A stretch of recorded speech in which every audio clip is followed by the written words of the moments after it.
एक भी क्रांतिकारी का नाम नहीं लिया जाता है भागवत कथाओं में। मैं सत सत नमन करता हूं उन क्रांतिकारियों को जिन्होंने हमारे लिए अपनी जान कुर्बान करके, अपनी जान हथेली पर रखकर और भारत को आज़ाद कराया और फांसी पर हंसते खेलते चढ़ गए।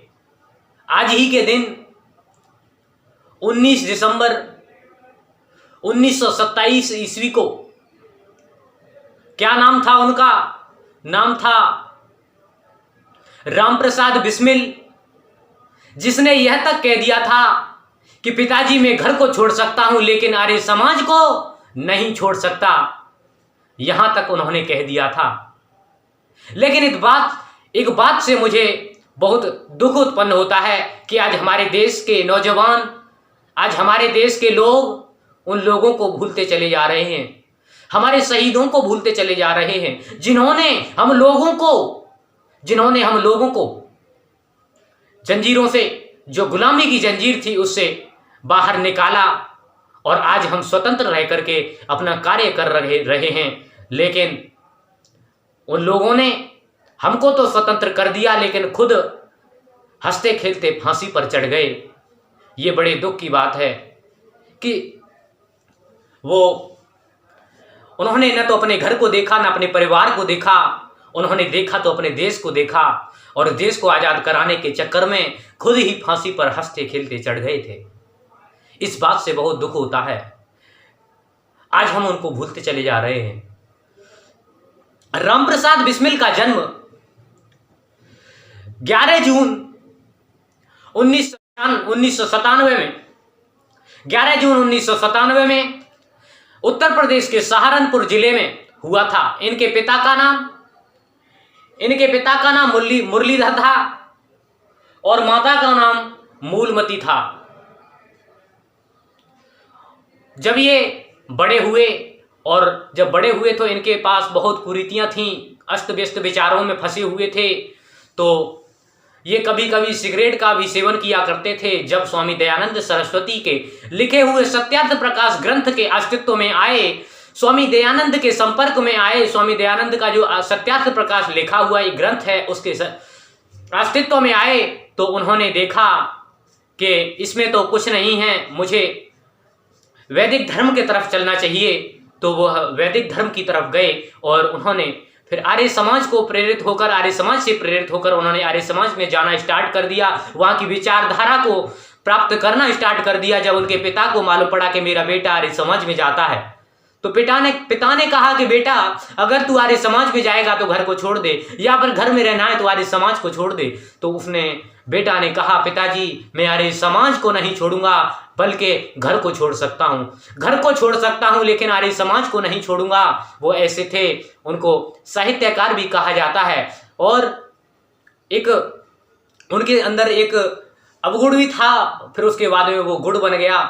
क्या कि अवगुण पहले यह था कि वो गलियों में जाकर के शायरियां मारा करते थे, लेकिन जब वो क्रांतिकारी हो गए, आर्य समाज में पहुंच गए, तो अंग्रेजों को चिढ़ाया करते थे मार मार के शायरियां अपने देश की तरफ से।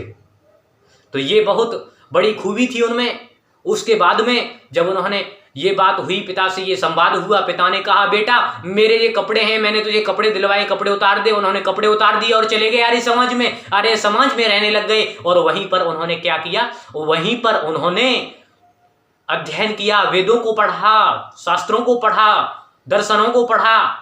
सारा कुछ पढ़ने के बाद में उन्हें पता चला कि मेरा देश, मेरा भारत, मेरा आर्यावर्त आज गुलामी की जंजीरों में जकड़ा हुआ है, मुझे कुछ करना है और नहीं करूंगा तो बड़ा मुश्किल पड़ जाएगा।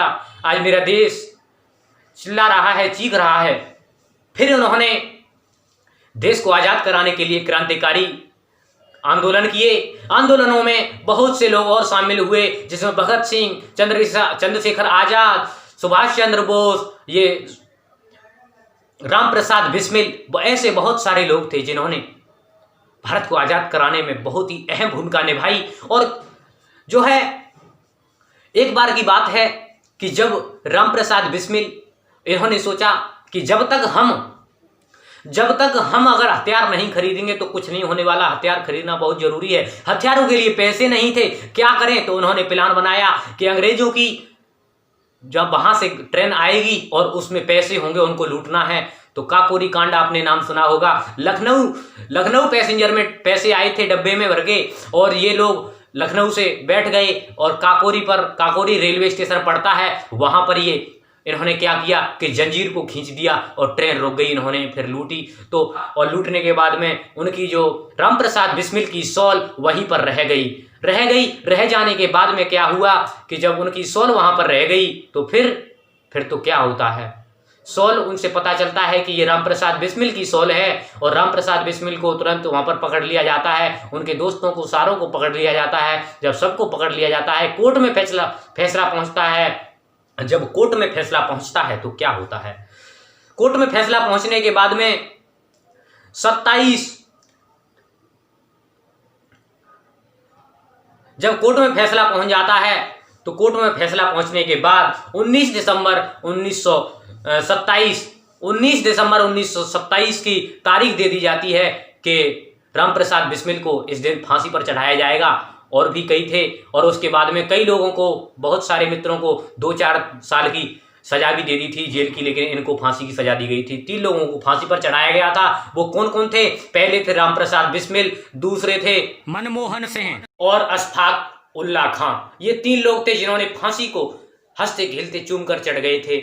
तो जब इनको फांसी की सजा देने का प्रस्ताव पारित कर दिया, इनको कह दिया कि फांसी चढ़ाया जाएगा इन लोगों को, तो जब ही इनका समय आया, जब सुबह हुई 19 दिसंबर और 1927 जब आया तो सुबह 6:30 बजे ही, और रामप्रसाद बिस्मिल तैयार हो गए थे। रामप्रसाद बिस्मिल का वह अंतिम क्षण था, वो अंतिम दिन था, जब वो उसी दिन योगा प्राणायाम और संध्या हवन करने के बाद में जब वो वहां से चले और उनके पास में जेलर ने बड़े दुख के साथ में कहा, जेलर कहता था कि ऐसा अगर क्रांतिकारी मेरे इंग्लैंड में होता, क्रांतिकारी अगर मेरे इंग्लैंड में होता तो आज शायद है वह मेरी सेना का सेनापति जरूर होता। जब वो दुखी मन से कहता है, रामप्रसाद बिस्मिल जी आपका आज अंतिम दिन है, तैयार हो जाइए और चलिए, आज फांसी पर चढ़ना है आपको। रामप्रसाद बिस्मिल जी बड़ी हंसी खुशी से तैयार होते हैं और फांसी पर चढ़ने के लिए जाते हैं। जब वहां फांसी पर चढ़ने जाते हैं तो अंतिम इच्छा उनसे पूछी जाती है, रामप्रसाद जी आपकी अंतिम इच्छा क्या है? तो उन्होंने अंतिम इच्छा अपनी बताई कि मैं सबसे पहले हवन करूंगा और हवन करने के बाद में तब मैं फांसी पर चढ़ूंगा। उन्होंने वहीं पर सारा कुछ मंगाया और तीनों ने मिलके हवन किया, और हवन करने के बाद में फांसी पर चढ़ गए। बड़ा फांसी जब चढ़ रहे थे तो जेलर ने उनके गले में फांसी डालने चाहा, लेकिन उन्होंने कहा, जेलर तू फांसी मेरे पे मत डाल, मैं अपनी खुद फांसी लगा लूंगा। फिर जेलर ने फांसी न डाल करके उनको ही दे दी और उन्होंने फिर अपने गले में डाली थी फांसी। तो ये था उनका व्यक्तित्व, जो 19 दिसंबर 1927 को इन्होंने अपना बलिदान कर दिया। देखिए हमारे देश में कितने बड़े बड़े बलिदानी हुए, कितनों ने अपने देश के खातिर अपनी जान गंवा दी, अपने बच्चों को, अपने घर वाले को, अपने परिवार वालों को नहीं देखा, लेकिन देश की तरफ देखते हुए उन्होंने देश को आजाद कराया। ये हम सबका सौभाग्य है, जैसे कि हमारे भारत माता के क्रांतिकारी हुए, और हम लोगों का ये बहुत बड़ा एक सौभाग्य है कि हमारे देश में इतने बड़े बड़े क्रांतिकारी हुए हैं। तो आज के लिए इतना ही, और बस दुख तो इस बात से ही होता है कि आज मेरे देश के नौजवान उन क्रांतिकारियों को भूलते जा रहे हैं। आज देखा जाता है भागवत कथाएं बहुत चलती हैं, लेकिन मेरे क्रांतिकारी का किसी का नाम एक दिन भी नहीं लिया जाता, और फालतू की बकवास कर करके सारे चले